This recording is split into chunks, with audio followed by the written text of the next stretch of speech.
Welcome to the big picture. To the big picture. On your Wednesday. It is the most Monday of Wednesdays happening. Gosh, and I'm reeling right now because Collin, hero of the day, he killed a huge spider that was just underneath this table, like maybe 2 minutes ago. And I have arachnophobia. Yeah, arachnophobia, something like and that. And I'm like, I have chills and I'm having trouble breathing. But we're here. He killed the bug. It has been disposed in the trash can. I mean, it was like, Collin. It was a big one. It was really big. So Scott Doling, if you're listening, we need you to spray around the building again. It's that time of season. It's an old building. I don't even want to know how many creepy crawlies are in here. There's that, and then there's the geese outside. Oh my gosh. Can we talk about the story that we read this morning on 10 TV News this morning? Yeah, this is crazy. What state was that out of? Was it Michigan? I think it was Michigan. It was Michigan. There's these geese that keep coming back to a Burger King. It's a Burger King. Yeah. They want to nest there. It's like their like stomping ground, and they are just wreaking havoc on the drive-through line there. And someone finally stood up for themselves and punched the goose. Yeah, they definitely fought the goose. They like literally hit it, which is and a everyone crime. was like cheering. Yeah, it's a crime because they are a protected species. They are, but Burger King's still reviewing the footage, so it's kind of like not under investigation, but they're looking into it, and that leads me to my other goose story. Oh, you have another goose story? Well, the one I told you earlier today. Right. Don't feed geese, people. Like, just don't feed them. They will keep coming back. I do love this one. They will keep coming back. And I had a neighbor at an apartment that I used to live at who kept feeding the geese. I yelled at him. I said, please stop. I can't leave my front door because there's these geese everywhere. So then I'm driving one day. And as I'm driving through this parking lot, I am navigating through the geese. You know, I don't want to hit one. That's horrible. But I did clip one and I ran over their leg. No. It was horrible. I heard like a crunch, Collin, and I was like, oh my gosh, it's happened. This day has come. Anyway, and you have a goose sweater you're knitting. Yeah. Let's talk about that too. I am. We love geese today. Right. Hey, if you haven't noticed, we start 2 minutes earlier now. So we can chat a little more. But yes, I do think Canada geese are beautiful from afar. Right. You get close to them and they like, right. Because they if hiss you've at you ever like a cat. if you've ever been to 10 TV, we have a goose infestation. I haven't experienced that yet here. Really? Yeah. Okay. Where are they chilling? Well, they start at the hangar back there by that pond, and then they creep forward. They waddle their way. Sometimes they nest under the old tower, and that's when they get a little feisty. Right. Because obviously we walk protective. by them to get to the parking lot. They get a little feisty. But we're not the only TV station with those problems. Evidently, Channel 4 and Channel 6 also have geese problems. That's like you've been to Easton, right? Yeah. You know the big pond in the middle? They have fake swans there because of the geese, and I guess geese don't get along with swans. Interesting. So if you see those like plastic swans, which they look kind of real from afar, it's to ward off the geese from the beautiful fountain. So to full circle this, I apparently needed some fake swans in my front yard of my old apartment complex. Keep that in mind. Keep that noted, everyone. Does your new place end up with, you're too I'm too urban city. Yeah, to get geese. Oh, that also leads me to this other story. My garage door broke yesterday. Oh, that's right. First time I've been through that. I heard a big bang underneath the kitchen. What? I was like, what now? Yeah. You know what I mean? Like there's always something. For you, it's your knee. Well, for me, it's my garage door. One day I'll get this around knee the fixed. house. And but someone came really quick and fixed it, which was great. Good. But they're so you can expensive, get it out of your expensive fixes. Yeah, yeah. But I can get out. That's why I was able to make it to work today. Yeah. I, on the other hand, still hobbling around. Yeah, you getting are. better. I'm hoping Progress. by next week I don't have the brace, but yeah, it's probably still going to be there. It's okay. A little support doesn't hurt anyone. My ankle clicks more than it used to. We're just, this is my 30s now. This is welcome to 30. We are here. All right. All right. What are we talking about today? Let's go to the news of the day. Yeah. So we broke this news yesterday, actually, here on The Big Picture with Columbus City Councilman Nick Bankston talking about the new program that the city of Columbus is about to implement called a rental registry. Yeah. And this will be for renters and for those homeowners that are renting out their homes, kind of protecting the renters and protecting the properties and keeping everyone in the loop. Right. And it's been a big talker in Columbus, really, even since I started here a few years ago, that there needs to be some way to hold the bad landlords accountable. And that was a big thing that we saw with the Latitude 525 towers out there on 670 toward the airport that have been empty now for a number of years because of those being the best way to describe it is deplorable conditions, that things weren't being fixed. Tenants had no idea where to go, where to turn. Colonial Village was the same thing. Those are the larger complexes, but you've also got a number of houses. When something like this was first brought up a couple years ago, I remember going over into the Hilltop neighborhood, and people there were aggravated, not just the tenants, but also neighbors of these homes, who these were just vacant homes that weren't being taken care of, and these people were like, I don't know who even owns this anymore. And it goes to the short-term rental properties as well. We know last summer on 4th of July, there was that mass shooting at one, killed one person and injured 5 others. And the trouble with that was, who owns this? Yeah. Who's renting it?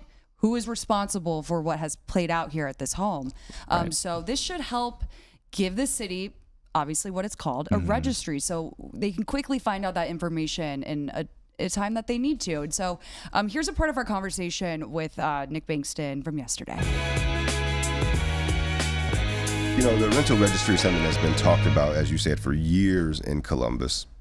And then with this recent package of Housing for All, is what we called it, I raised my hand to try to champion this initiative, because there has to be a balance, right? We're balancing the rights of tenants and the folks that live in those units and our residents, by also balancing the rights of landlords and property owners who are housing providers, and also small businesses.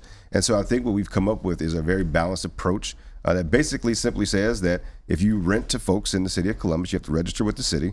There is a fee that's $15 per unit, with a max of 100 units, so no more than $1,500 per property.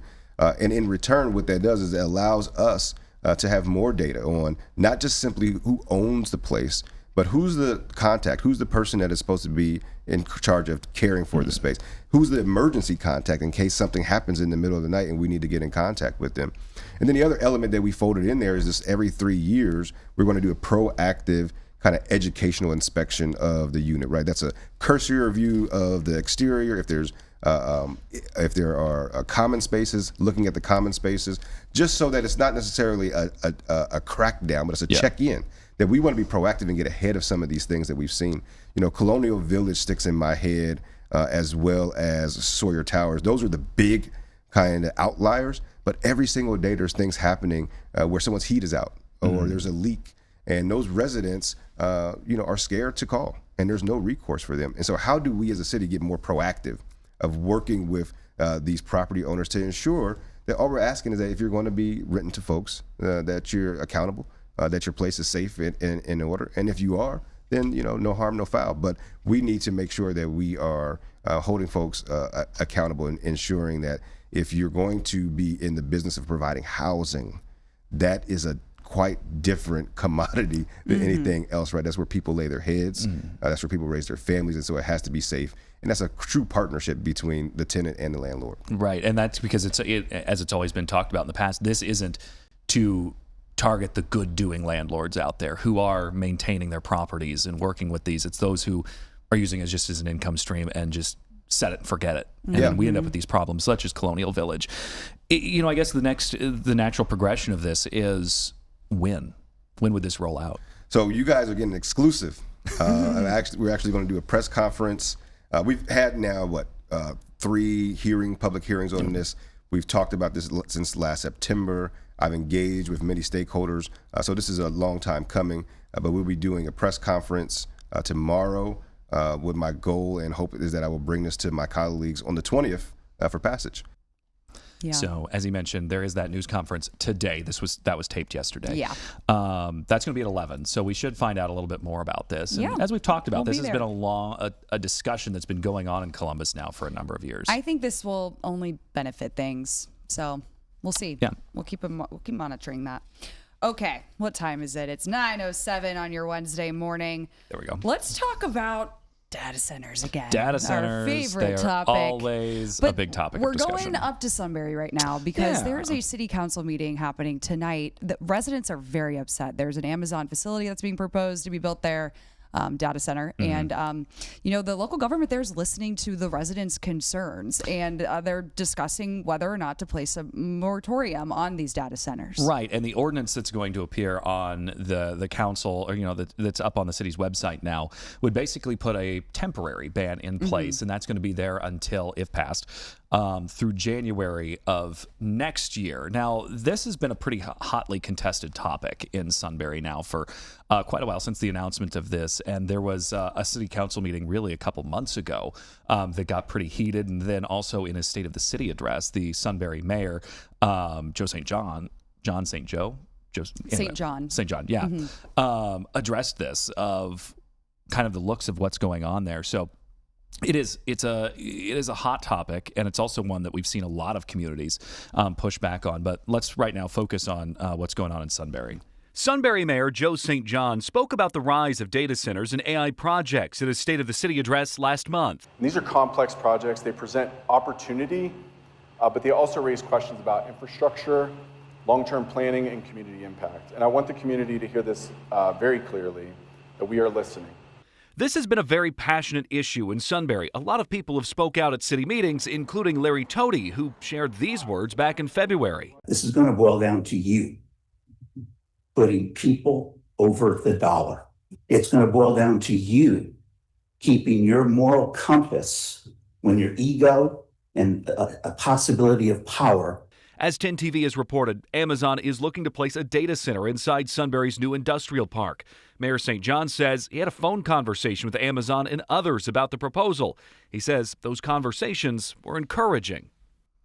So Sunbury is really just another one of these communities that is trying to figure out what does the future look like, trying to share space. Right. There's a lot of open land there that's available, and they want to protect it in part. In Central Ohio, we know home to 130 of the 200 in the state of data centers. I mean, it's like, look at this. Oh, never mind. The website decided to refresh on me. So anyway, we have a lot here. We have a lot here. And I mean, residents are feeling cautious. They want to really make sure that their communities get it right, and they don't have to, backtrack. That's not fun. Right, because we've seen this out of now Marysville, Pataskala, and a handful of others as Jerome well. Township, Jerome Township, because with 130 of these are massive facilities. There's always, there's the concerns about what is the ecological impact of these in terms of the water usage, electricity usage. The electric is the big one that a lot of people have talked about concerns of having. And noise. And traffic,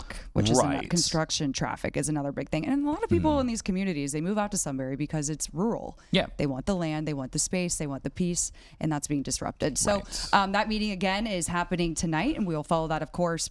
And that one's at Big Walnut High School. Yes, Big Walnut tonight. That's not at Sunbury City Hall. It's City Council or City Hall. That is at Big Walnut. Yeah. Now, I do want to switch gears. I want to follow up with that deadly, horrible crash that happened on Saturday on 71. Right. We know a mom, a father, and their 1-year-old son was killed in this semi-truck crash. Our Kevin Landers spoke to some people that knew the family, and I mean, it's a really heartbreaking story. So I just wanted to play Kevin's full story in full. 50-year-old Madhu Neom faces 3 counts of aggravated vehicular homicide. Over the objections of his attorney, who asked him to be placed on home suspension, a judge denied that and instead gave him a $500,000 bond. Just released ODOT video shows the moments before the deadly crash. On the left-hand side of your screen, an ODOT camera captures a white truck on Interstate 71 behind a line of cars. We've chosen not to show the moment of impact, but you can see the truck approaching quickly moments before the collision.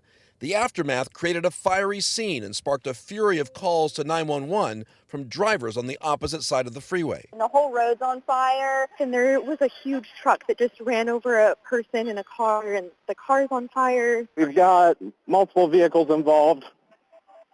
There's a semi involved. I've got fully involved vehicle with people trapped. The truck driver charged with the crime, 50-year-old Madhu Neom of Columbus, faces 3 counts of aggravated vehicular homicide. The prosecutor said more charges could follow based on other people who were injured in the crash. Shackled at the hands and ankles, Neom faces a maximum of 5 years in prison if convicted. It remains unclear why he was unable to stop preventing the crash. The names of those killed in the crash have not been released. In addition to a mandatory prison sentence, if convicted, Neome would also face a $10,000 fine. Because this was a probable case hearing, there was no plea entered in court. Reporting outside the Delaware County Courthouse, Kevin Landers, 10 TV News. Yeah, and we actually do have the names of the victims. Linnea Saposky, her husband Luke, and then their 1-year-old son. So Right. It was a Dublin veterinarian. Yeah. So it breaks my heart. Anyway, Kevin, thank you for your reporting. Obviously, we're going to keep following that as well. But all right. Let's take a quick break. We have Tyvis Powell coming up. We are responding to some very strong words from Rick Bowness. Had a lot to say about the end of the CBJ season. So we'll be right back. That's coming up in 2 minutes.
Like, I don't know if I'm back, but if I'm back, I'm changing this culture.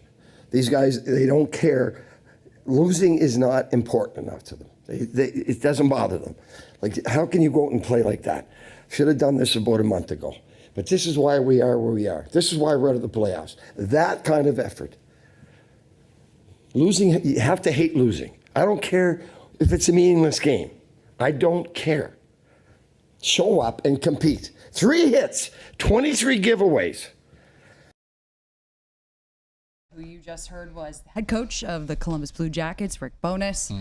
Tyvis Powell here with us from 97.1 The Fan. He's not happy. Not at all. No, it's completely understandable. Yeah, he's fired up. And I think he said a lot of what the fans were feeling. Yeah, he's definitely voiced that frustration for sure. I think that the part that I took away from it was that losing is not important to them. They don't hate to lose. That cuts deep. And it's funny because it reminds me of like playing with Urban Meyer. He used to say the exact same thing.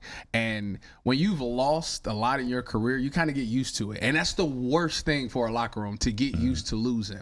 And when you are when you're building culture, you want them to be like, no, I don't want to lose. By any means necessary, I have to find a way to win this game. And if you just watch the way that they played last night, it was no stakes. They're not going to the playoffs. They knew that. It was a meaningless game. But how do you react in those games? You know, if you truly love the sport and you're passionate about it, you're going to go out there and play as hard as you can. When you watched the Jackets yesterday, you cannot honestly walk away and say that they went out there and gave it everything that they had. It's like they just, it's like, let's get this done so we can go to vacation. Exactly. And not understand why Bones felt the way he felt. Like, that's real. And as I said, it's like, it wasn't, it's the speech you get from your parents. I'm not mad at you. I'm disappointed. Correct. I mean, he was not happy about that. And it's understandable. I mean, I feel like there needs to be a whole entire mindset shift on the Blue Jackets team. They have I mean this, I don't mean to be very blunt, but they have not been good for a very long time now. Correct. We look at the captains, Boone Jenner. I mean, what are they doing? How are they leading the team if they've not been successful? And I feel like it really needs to get turned around. And I don't know how that happens, but there needs to be maybe some changes. Well, the good news is that if Bones comes back, which we talked to Don Waddell today on the radio, and he said if it was up to him, he wants Bones to be the coach. But obviously, there's other stuff that goes into it. There's people above him that has to make decisions. So we'll see. They're going to have that conversation today. Hopefully, we know something by the end of this week of what they decide there. But Don has given his endorsement for Bones to be the coach. And you listen to Bones, and he said that, you know, there's got to be some change. It's so many times this season that he's called out players. Like, he sat players in games. It's like, you're not going to play because I'm not seeing it in practice. He would show them clips of themselves from years past or games earlier in the season where they were doing really well. And he's like, why am I not getting that now? Well, until I get that guy, you're not playing. If you got to have those type of conversations with these professional athletes, then that's probably not the guy that you want on your roster. So it's going to be very interesting to see the turnover on the roster. And then one of the things that a lot of fans have been talking about this season is Captain Boone. Maybe it's time to give up the captain and go find somebody else. And it's crazy because Boone has been here pretty much his entire career, and he's been the heart and soul of this team. But you can't deny the fact that some of these games that got away from him, some of the things that happen on the ice, if the captain's out there, it's your responsibility to make sure that those guys are in line. And he didn't really do a great job of that. So I understand why fans are clamoring for a change at the captain position. So it's gonna be interesting. I asked Don about that as well. He said, listen, we got a lot of things that we got a lot of decisions we gotta make, and the captain thing is one of the things that is on the things to be discussed. So we'll see. And I mean, Rick seemed really frustrated, and he kept saying, if I come back. Yeah. Like, I think it's still up for debate in his own mind. I think he wants to come back. I do. But I think he's just so disappointed in their behavior. I don't know if he will want to come back with the roster the way it currently is. I think there is some people that he's like, I can't, this guy can't be on my team. And that's fair. I get it. I understand why he feels that way. So, like I said, I think that, to me, if it's up to me, I think Bones is back. My personal opinion, I think he's going to be back. And I think we're going to see some turnover on the roster this season. Okay. Right. Well, real quick, now that we are... we can move on to another sport entirely. Right, that season. We're like, all right, that's done. We're driving the car, right turn. Yeah. We're going back to football, baby. Right. Spring game. Yes. It's Saturday. Yeah. I'm calling it. Make sure y'all tune in to the Big Ten Network. Really? Oh my gosh, that's awesome. I will be on the color. We'll have Jack. So fun. Kaiser will be the play-by-play. I'll be the color. So you'll listen to me the entire game if you're not listening to 97.1 with Paul Keels and Jim Lachey, who also does a magnificent job. But I will be making my debut on TV as a color. So well, congratulations. That's going to be awesome. But we have to tell you, you have to listen to 97.1. Yeah, we do. He has to plug that, of course. Please listen to 97.1 and listen to the legend Paul Keels and Jim Lachey. Are there any players that you're looking out for in the spring game? Yeah, actually, the guy who one of the matchups that I'm looking at is Terry Moore, who we got from Duke. He's a transfer from Duke. He's a safety. He's going up against Leroy Roker. Now, the thing about those two is, Terry, when healthy, he tore his ACL last year, so he didn't play at Duke. But when he did play, he was an all-ACC guy, very highly touted guy. But Leroy is one of the guys that's been in the program for a couple of years. You know how you get to a place and you got to try to figure things out, and it takes you a while, and then suddenly it just clicks for you? That's Leroy. He's finally figured it out, and they're battling for that third safety position, which, if you know Matt Patricia, he runs a lot of different schemes and personnels, so they're going to run 3 safety sets. I want to know who that guy is going to be. Is it going to be Terry? Is it going to be Leroy? And I'm watching this spring game to find out. And it seems like Coach Day has a lot of faith in Arthur Smith this year. He feels like he can kind of step back and like focus on recruiting and not like be in all these meetings and being involved. I got to talk to him actually about a month ago now. Okay. And one of the things he was like, I can have this meeting with you because Arthur's here, he's running the offense, so I can I don't have to be in there, I don't have to be over his shoulder and be in there all the time. So he's absolutely more relaxed about it. And Arthur obviously got a ton of experiences coming from the NFL. I know one of the things that they were struggling with was the terminology. They both run the same same form of a West Coast offense, but there's different variations of it. And Arthur has his style, Ryan Day and Ohio State has their style, and some of the terminology can get mixed up between the players. So trying to figure that part out is the thing that they had to overcome, and I think they've done a great job of that so far. All right, well, kickoff for that is noon from the shoe, Yes. and this guy will be calling it. I will be. Alrighty. Make sure you be We're there. going to take a quick break. We'll be back.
Hey, Jay. Jay Fox, hello. Happy Wednesday. Happy Wednesday from the Ohio News Network. We have all kinds of things to talk about.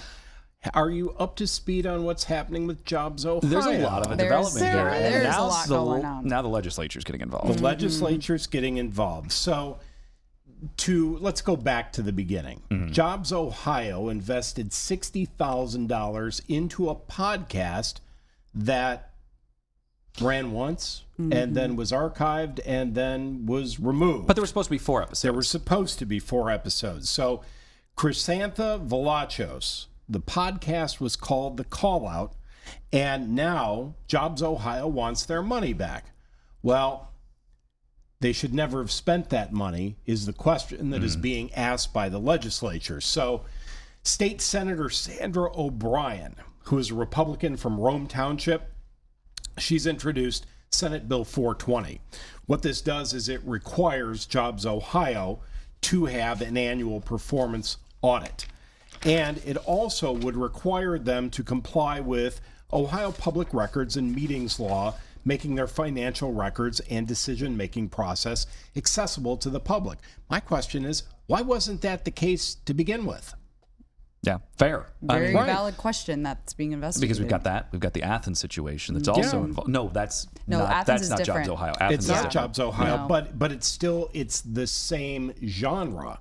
So Senator O'Brien has cited the recent OSU scandal as the primary driver. She said hiding public funds from the taxpayer's view always ends badly. Right. And she's right. So on the other side of the legislature, the Jobs Ohio Transparency Act was introduced by Representative Kristen Rader, who's a Democrat from Lakewood, and Justin Pizzulli, who is a Republican from Scioto County.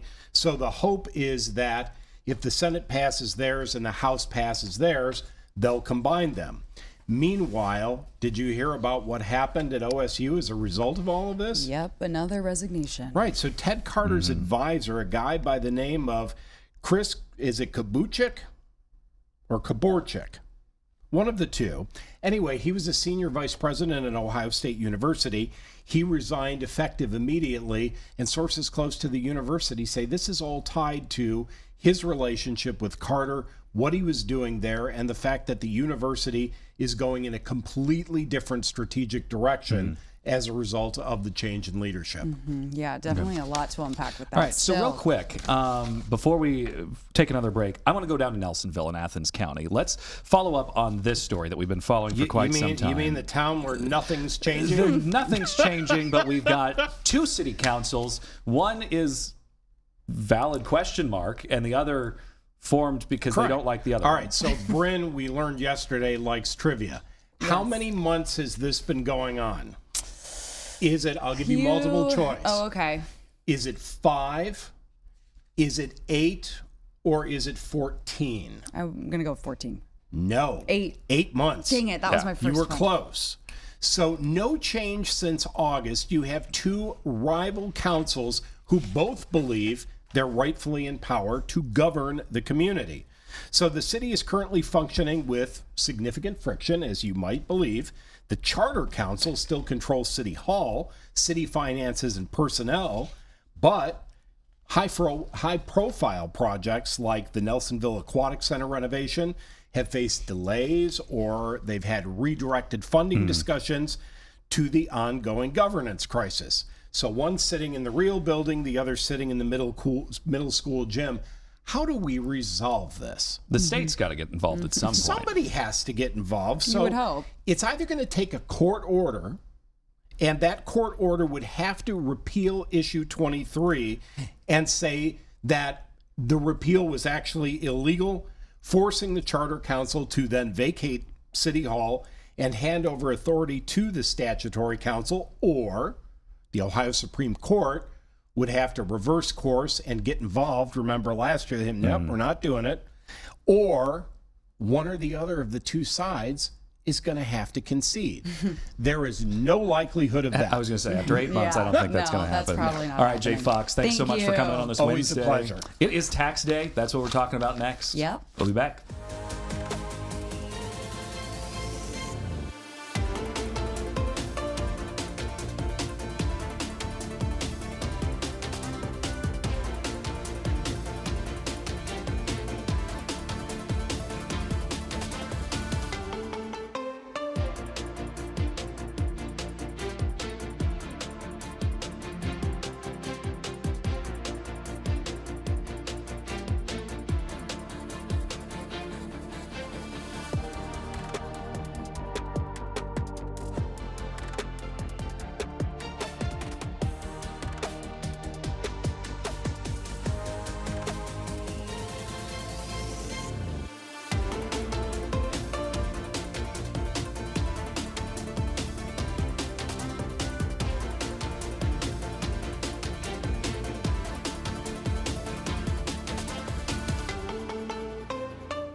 Welcome back to The Big Picture. If you haven't done your taxes already, Shame on you. you only got a few hours. I mean, come on. Get your taxes done, It folks, does. It happens. right? My parents are the people who file an extension every year. Really? They do. Oh my gosh. Well, Well, I grew they've up got with an business accountant. stuff I was to- telling yeah. you. Yeah, your that mom's an accountant, My mom was so- like, get it done. Yeah, no, my parents have the business, so they always like, it ends up in an Yeah, extension every year. definitely. No big deal. Yeah. But for the folks who are now waiting until today, and they're going, oh no, Panic mode. I don't have time. They have to file the extension. What do they need to know? Yeah. So the first thing I would say is file something. Either file a return or file an extension, because there are penalties for failing to file. It's like you failed to turn in your homework, we're giving you a 0 or an F. So turn something in. There's really a lot of people that have never filed an extension, they're intimidated by it. Clearly they want to get it off their plate. They don't want to stress for months. Honestly, if you're kind of behind the 8 ball today, you can file an extension and you could literally file your return tomorrow. And I think a lot of people think, oh, if I file an extension, that means I don't have to pay the IRS today. That is a big mistake. Talk to us about what you can do if you are not able to, come up with the cash to pay the IRS today, because it has to be today. Yeah, that's a problem. It's not the end of the world, obviously, if what you owe is a smaller amount. The penalties and interest would be minimal. And generally, the IRS is more willing to waive interest than they are the penalties. This is one reason why, for our clients at Keeler and Adler Family Wealth, we do intra-year projections, tax projections, so they don't have a big surprise. The worst thing that can happen is the accountant or the TurboTax tells the client or filer that they have a $10,000 bill due to the IRS, and they don't know where they're going to get the money. So by doing an intra-year projection, you kind of know ahead of time, I'm going to have to come up with $10,000 by April 15th. So good point. An extension doesn't mean you have an extension to pay, so you still have to pay, and then you true up the difference between now and the time you file the final return. And obviously, we know with the passage of what's been quoted as the One Big Beautiful Bill, that changed a lot when it comes to tax codes, what you need to know. Who benefits from this? What are we seeing? Is from some of the work that you do as a financial advisor, how's that changing what people are looking at this year and into next year? So yeah, the One Big Beautiful Bill Act was passed last year. You love or hate the name. The reality is, what we're finding is sort of the middle class are the people that are benefiting the most. And there's actually been some news stories on this, that a lot of middle income filers are seeing bigger refunds. There were two, I would say, pretty significant changes. One was an extension of the 2017 tax bill that extended the tax brackets. So you have a 12, a 22, 24, 32, 37.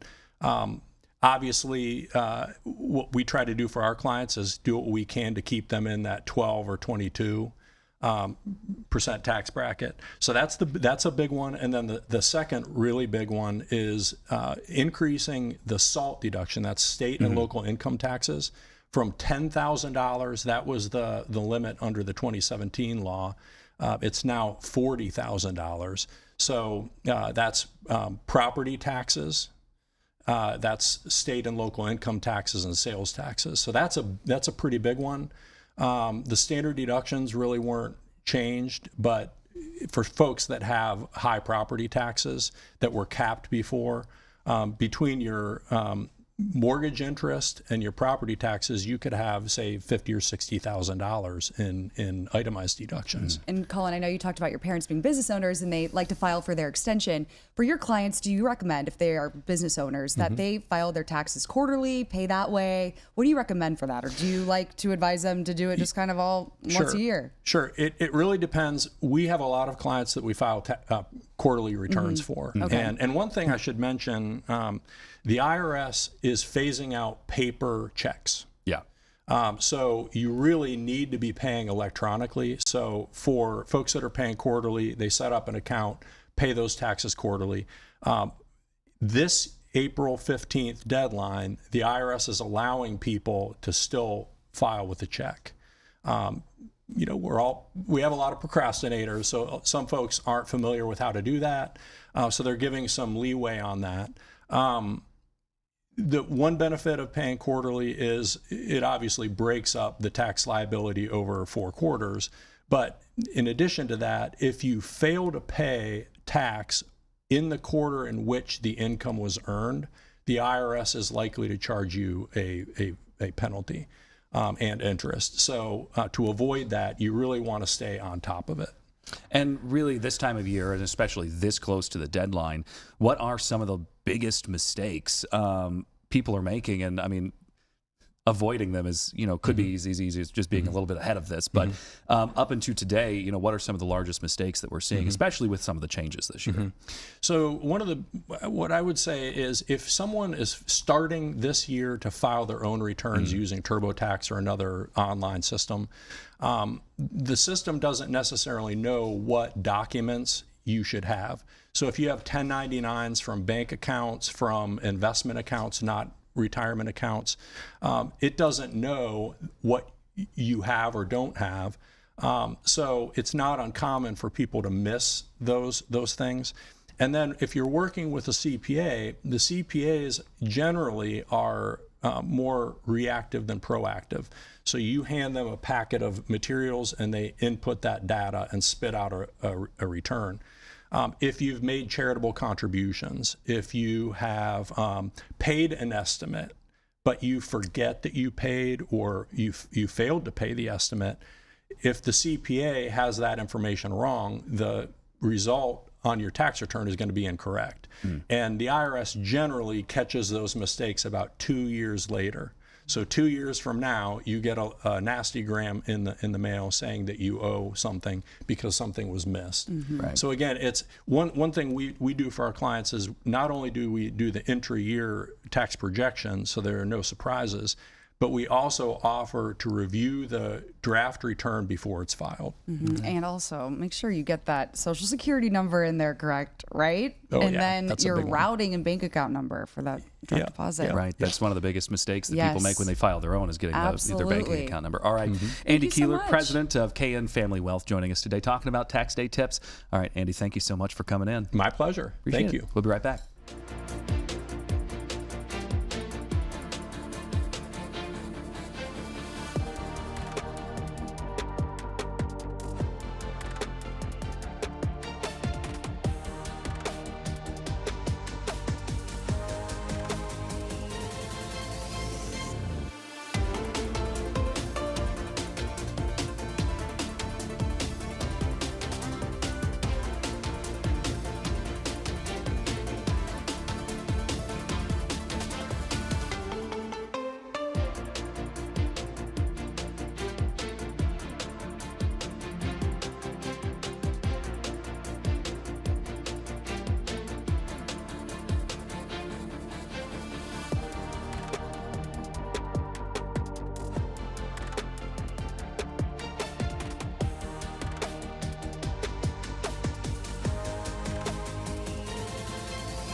Welcome back to the Big Picture. Welcome Angela back. Ann with us. Happy Wednesday, Ann. Happy Wednesday, guys. Good to be here. Yeah. She brought thanks for coming tiramisu in. for us Oh my gosh, yesterday. I'm It was so And then good. cheesecake and strawberries today. Oh. I did not make any of that. Your Yeah, daughter did, evidently right? your daughter daughter's did. becoming quite the baker. Yes. I know. That's so awesome. I'll be well fed into retirement. The tiramisu is so Yes. good. Oh my gosh. Well, Ange, we have you Yeah. on here today because there's a special launching on 10 TV Plus, and it's about Yes. the legendary Chuck White. Oh gosh, Where do Chuck we White. begin? Where do we begin? I mean, back in the day, he was the first black journalist in Ohio. Started off in radio and then came here and then became a reporter, an anchor, news producer. All of the things. And then he became our public affairs director for 50 years. And it's just amazing that this legacy continues so strong within these walls. Like you can feel it, this legacy of giving back to the community and why that matters so much. So sadly, he passed away at the age of 90 back last fall. And this weekend, his family is having a celebration of life for him, but we decided to put together a close to a 1 hour special looking back at all the things that Chuck did, but who he influenced and how. So we brought in some legendary 10 TV anchors and they came back, and so it's kind of a reunion of sorts. Right, and that's streaming right now on 10 TV Plus. It You can is. find it, navigate through the menus after, of course, you finish our program. But I love this history about him because Yeah. like he had the children's show here. Yeah. People in Columbus grew up watching him. Lucy's Toy Shop. Yes, Yes. like TV's just not like that anymore. It's you know, not. I mean, like it was like even the Mr. Rogers of Columbus, Ohio. Yes. People knew Lucy's Toy Shop and all the puppets. Lucy made those, but Chuck was the voice of like at least 4 different puppets, and he could, throw his voice, and there you see them singing to Mr. Tree. And Mr. Tree, he was a famous voice of Mr. Tree, and he would wake up, and even Dom DeBerry used to say like that's how he woke up and grew up with the song to Mr. Tree. Wow. So yeah. so great. And wasn't Mr. Tree on display at the State House On at one point? display at it was actually at the Columbus Metropolitan Library. okay, So the there's a library. replica of Mr. Tree. Oh. So guess what he did? Before Chuck passed, he went to go visit this tree, and he went inside, and there he is walking inside, and kids are talking to the tree, and he's talking right back, and it's like he didn't skip a beat. No. And just such a giving man. And I think it's important in today's day and age that we recognize the people who came before us, what they did, Right. how they paved the way, but why that legacy of just doing the good work is still so important today. Do you have a favorite memory with him? So many. I think it's just seeing him in the hallways, and he always met everyone with a smile, and he just said, "How you doing today?" Yeah. And he would just say, keep doing the good work, and that's And he what we meant live it. by. Yeah, yeah, he did. And so. yeah, those people are so important in the workplace, but also just out and about in the community. And that's, Yes. obviously why he was the community affairs long after he had kind of put the bow on his journalism in front of the camera career here. And I think as journalists, we all see it, right? We talk to people, we go into their homes, we see the need that is in so many communities. And so, he created the Children's Miracle Network Telethon, and we held it right here in our studios, and he was synonymous with that. Food drives, you name it. And so I think that's why he touched so many lives in so many different ways. And to me, because a lot of us have moved into this area, for work. And when you got here, to me, that was Angela Pace, who had been here for years. Yes. And that was who was the person who taught me everything that I needed to know about Columbus and Central Ohio. When you got here, and he was still here. 26 years ago. Obviously, Chuck White was still here at that time. yeah. So what was that like? Because obviously he was this huge face of the community, had been Sure, here, knew sure. everything. It's important for these people, for anybody coming in new to the community, to know these things. It really is, because it's more than just reading about somebody, right? It's Angela Pace, like you said, she told you, but you could feel that energy. You could feel her love for Columbus, and you could see why it mattered so much to her. And I think that's what she imparted onto you. That's what Chuck White imparted onto so many generations of people who walk through these doors at 10 TV. You wanted to emulate what he was trying to tell you about what makes 10 TV a legacy, but what makes us a fabric of this community. And when you're part of a community, everything matters. Right. You go to the ends of the earth to make things right. So. And again, when is that celebration of life? So his happening? celebration of life is this Saturday, and it is open to the public. It's at the First Unitarian Church up in Worthington.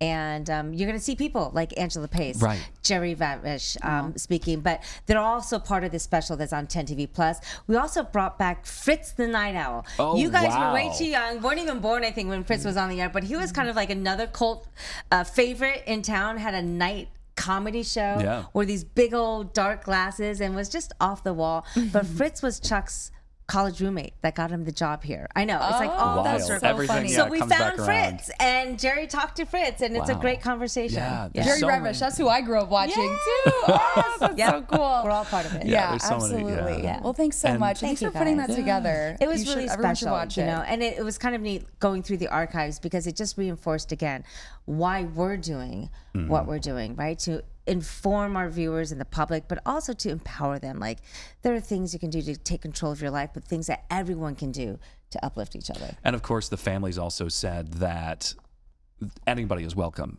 at Yes. this Yeah. at this That's gonna be a big celebration turnout. of life. Yeah. So once again, here I'll put that up. There we go. There we Thank go. you. 3 p.m. so Saturday, that's- the 18th. They're at the Unitarian Universalist Church. Yeah. So yeah.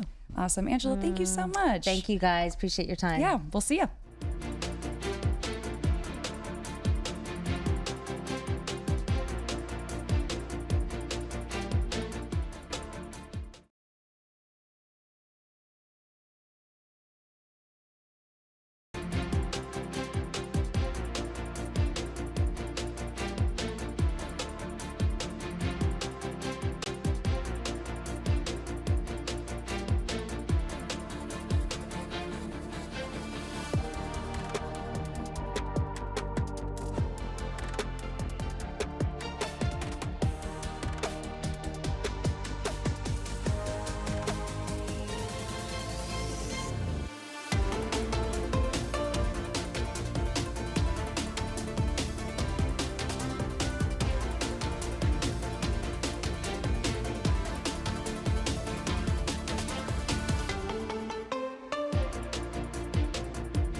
All that Chuck White talk has me thinking we need to bring back a children's show. Yeah. 10 TV. Like, That's come on, true. that would be cool. Yeah. Bring back local programming. Yeah, it's Yeah. really special. I feel like it raised And, us, like- and we're NPR lovers. I mean, like, you know. Yeah. Do you listen to Wait, Don't Tell Me on No. Saturday mornings? Oh my gosh. It's the NPR news quiz. Yeah. And it's like all the events of the past week, and it's a news quiz. It's hosted out of whatever the public radio station in Yeah. Chicago is. Oh my God, it's so good. Okay. You should listen to it. All right, I It's got also something to do available on this your Saturday. podcast apps. So Yeah. if you on your drive home, go listen Beep, to yeah.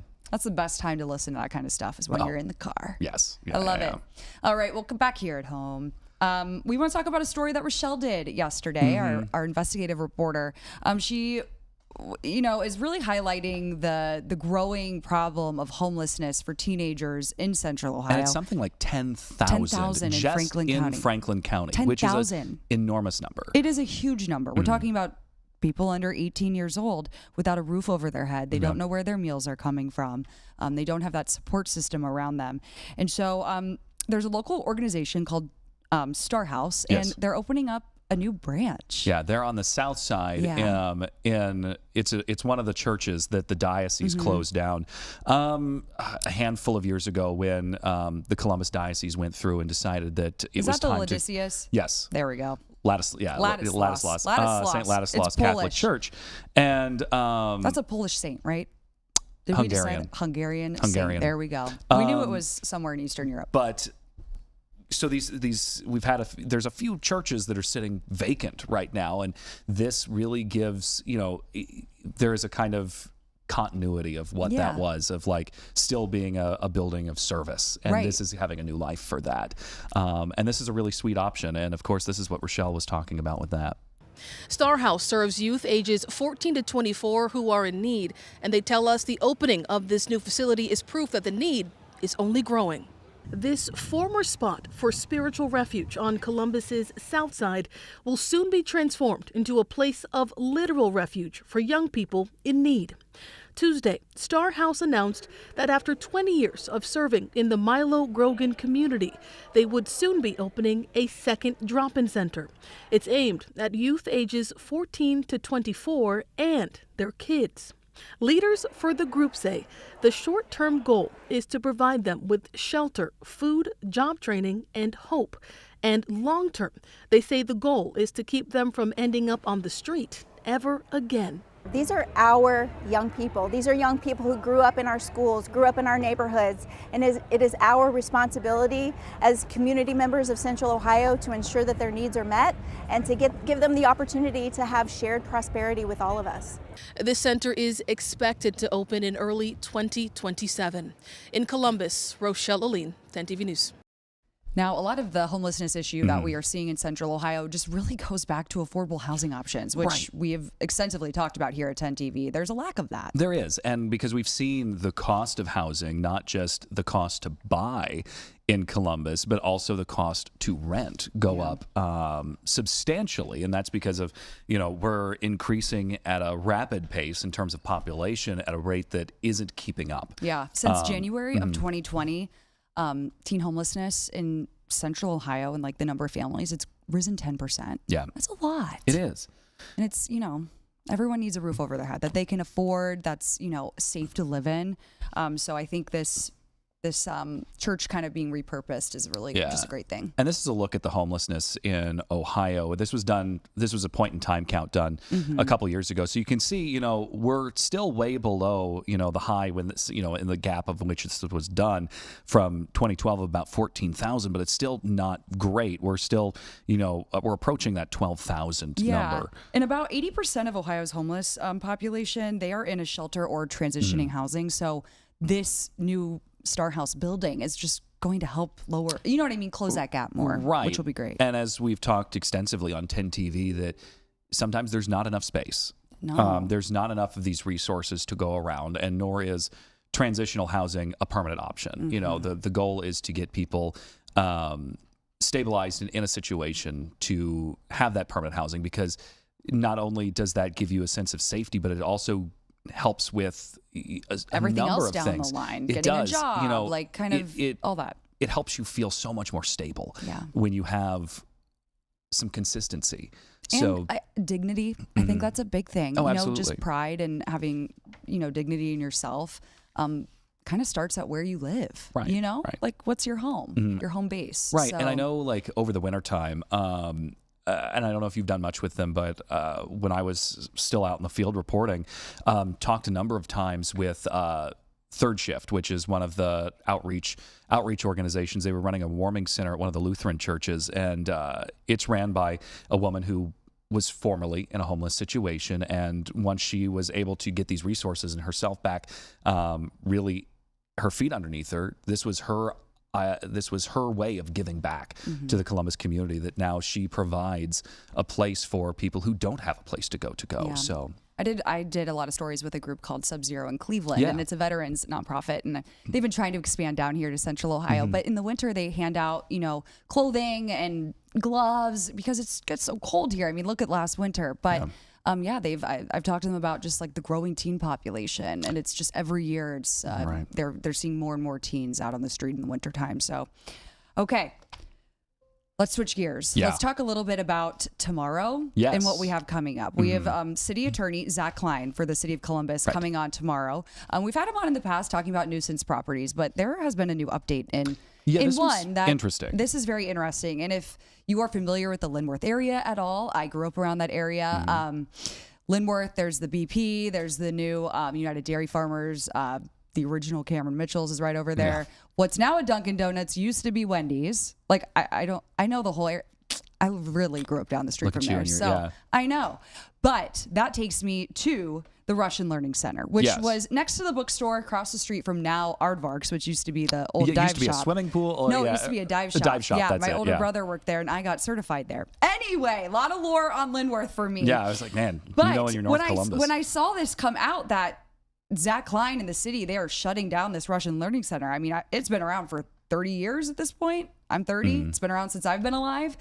So I just want to read kind of in detail about what they discovered was happening there. So according to court documents, CFD inspected the Russian Learning Center on March 20th. And if you've driven by this, there's also the Russian deli that's kind of, with it. I'll get into it. So in 2026, they found nearly a dozen of violations. So the center was operating without a state license. They had no certificate for occupancy at all for commercial childcare, which is a problem. Yeah, And they were cited for multiple fire code violations. And not having smoking or functional smoke detectors, carbon monoxide detectors, things like that. Then they had spaces for children to fall through. It just was not a functioning daycare. Oh. So Zach Klein, it raised a lot of flags for him. And obviously on his priority list and his office's list is tracking down these properties and making them better. And if they're not going to cooperate, then shutting them down essentially. Right. Okay. So we're going to have him on tomorrow to talk more in depth about at this. 9:30. Yes. No. Yes. He's at 9:30. Tomorrow. Yeah. Tomorrow's Thursday, 9:30. I have had my days off. It all feels week. like Monday today. Yeah. And why it does, I don't know. The most Mondayest but we're of almost Wednesdays. done. We got 2 minutes, Colin. We do. We got 2 minutes So left. we've got a couple court cases also coming up that we've been following extensively. So one that is getting ready to start, we expect it to start next week, is the second trial of Jason Mead, a former Franklin County Sheriff's deputy. He is the sheriff's deputy who shot and killed Casey Goodson Jr. back in 2020. Now, you'll remember that he went to trial in 2024, but that trial ended in a mistrial because the jury couldn't come to a unanimous decision on that. They couldn't reach a verdict. And then, a couple of months ago, that they were trying to set a new trial date, and that got delayed again. Remember, we were live streaming that? Right. So this has been a long time coming. So that's for sure. Yeah. So right now what we're going through is the jury selection. We're trying to find another jury, which, was difficult the first time because of how much this had been covered over and over again. So, and this time around, Mead's attorneys are arguing that he should be allowed to argue self-defense, and we'll see how that all are allowed to claim self-defense in this, which I believe earlier this week a judge said that is okay to argue. So anyway, they're basically starting from ground zero with all of this. So the arguments are just starting from from the bottom, and we'll cover that gavel to gavel for you here on 10 TV. Make sure you got the 10 TV app downloaded to your phone. We'll send push alerts right to that, and then also here on 10 TV Plus. Anyway, other court case that's getting ready tomorrow. We will see McKee. Yes. Mr. McKee. Yes. He is the man that's Michael accused McKee. of killing Spencer and Monique Tepe in their house back the end of December, early January. Yeah. So we'll follow that as well. All right. So that's it that for brings us, us to 10 guys. o'clock. That's it for us here on the Big Picture. Gosh, on Wednesday. I cannot keep the train of thought going today. Hey, we've been talking since 5 a.m. So, all right, guys, make it a great Wednesday. We'll see you tomorrow at 9 a.m. See you.